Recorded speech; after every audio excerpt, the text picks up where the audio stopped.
após a palavra do mestre de que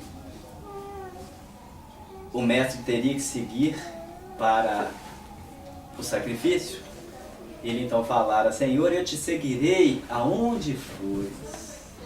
Jesus diz para ele: sim, você me seguirá, mas ainda não é o seu tempo, ainda não é a sua hora. Senhor, eu te seguirei até a morte. Jesus se informa para ele que aquela noite, antes que o galo cantasse, por 3 vezes Pedro o negaria. E Pedro ficou muito sentido com aquilo, ressentido. Como? Ele que demonstrara a Jesus a sua afeição, a sua presença constante, o sacrifício da sua própria pequena companhia de pesca, para que ele pudesse estar acompanhando Jesus nas suas peregrinações, ser reconhecido daquela forma, como um covarde que fugiria no momento do testemunho. Mas algo interessante ocorre depois do desfecho da delação de Judas, de todo o processo da camarrilha do templo. Jesus fora preso e ele verdadeiramente vai negando. Ah, tu é um dos seguidores dele, nós te reconhecemos. Eu? De forma alguma. Eu não, estás me confundindo. Na terceira vez da negação, o galo canta e ele então tem um despertamento. Ele tudo sabe.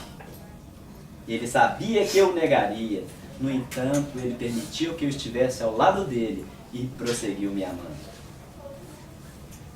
Jesus ainda não havia efetivamente ou afetivamente, na íntegra, nascido no coração de Simão.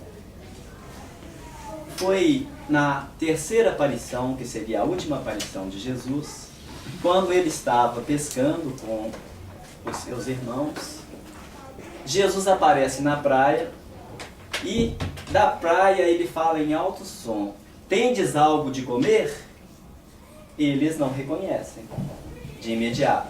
Mas João, discípulo amado, que tinha mais sintonia com Jesus, aquele profeta antigo, que já vinha cantando a vinda dele, que passara pelo processo do martírio ileso, como Daniel, estando por 3 dias e 3 noites na jaula dos leões, que posteriormente, na condição de João, agora nessa encarnação, ele fora cozido em um caldeirão de azeite fervente por 3 dias e 3 noites, saindo também ileso, porque quando derramaram, acreditando que apenas os ossos poderiam ali cair, né? Ele se levanta limpando o azeite quente e fala: que a paz do Senhor esteja convosco. Ele diz: é o Senhor. De imediato, vocês vão observar nas narrativas do Evangelho, toda vez, quando era Jesus reconhecido, era João que reconhecia. Por isso que ele era considerado o discípulo amado, aquele que tinha mais sintonia e afinidade com Jesus. Naquele momento na barca, novamente, porque na noite da tempestade, quando eles estavam indo para Gadara, e Jesus se aparece caminhando sobre as águas, e eles acreditavam e no temor: é um fantasma. João reconhece: é o Senhor. Então Pedro, ouvindo, sintoniza-se novamente com a presença de Jesus e se envolve, porque estava nu, em lençóis, mergulha-se no mar e vai ao encontro. Quando chegam à praia, ali já estava posto o banquete, porque Jesus é o que sacia a fome do Espírito. Um pedaço de peixe já posto com pães na brasa. Mas Jesus começa a conversar com eles. Em determinado momento se volta para Simão e fala: Simão, filho de Jonas, vai nas suas origens de ser humano e de espírito. Tu me amas? Simão se volta para Jesus e fala: Senhor, eu te amo. Apacenta então os meus cordeiros. Jesus volta-se novamente para ele e pergunta: Simão, filho de Jonas, tu me amas? Senhor, tu sabes que eu te amo. Apacenta as minhas ovelhas. De cordeiro já passou para ovelhas. Simão, por terceira vez, tu verdadeiramente me amas? A consciência de Simão naquele momento sente um pulsar e uma efervescência. Ele se lembra de todos os momentos em que conviveram com Jesus, num lapso de segundos, como ocorre no processamento do desencarne com todo o ser. Ele então recorda desde o princípio do encontro com Jesus até o momento da negação. E como ele negara 3 vezes, agora ele teria que enfatizar 3 vezes o seu amor pelo processo da lei de causa e efeito no amor. Senhor, já em tom choroso, tu sabes tudo, tu sabes que eu te amo. Jesus se volta contente para ele e diz: apacenta as minhas ovelhas. O cordeiro precisa de um alimento frágil, sutil, porque quando se é menino, precisa-se de alimento de menino. Mas a ovelha já precisa de um alimento substancial. E ele diz por 2 vezes, ou seja, o alimento mais consistente e substancial: apacenta as minhas ovelhas. E naquele momento, Jesus nascera efetiva e afetivamente em toda a complexidade no coração de Simão Pedro. E depois vai dar o seu próprio testemunho. E num ato de humildade extrema, quando eles querem crucificá-lo, porque ele era um dos representantes principais da doutrina cristã, ele então não aceita ser crucificado da forma em que Jesus fora.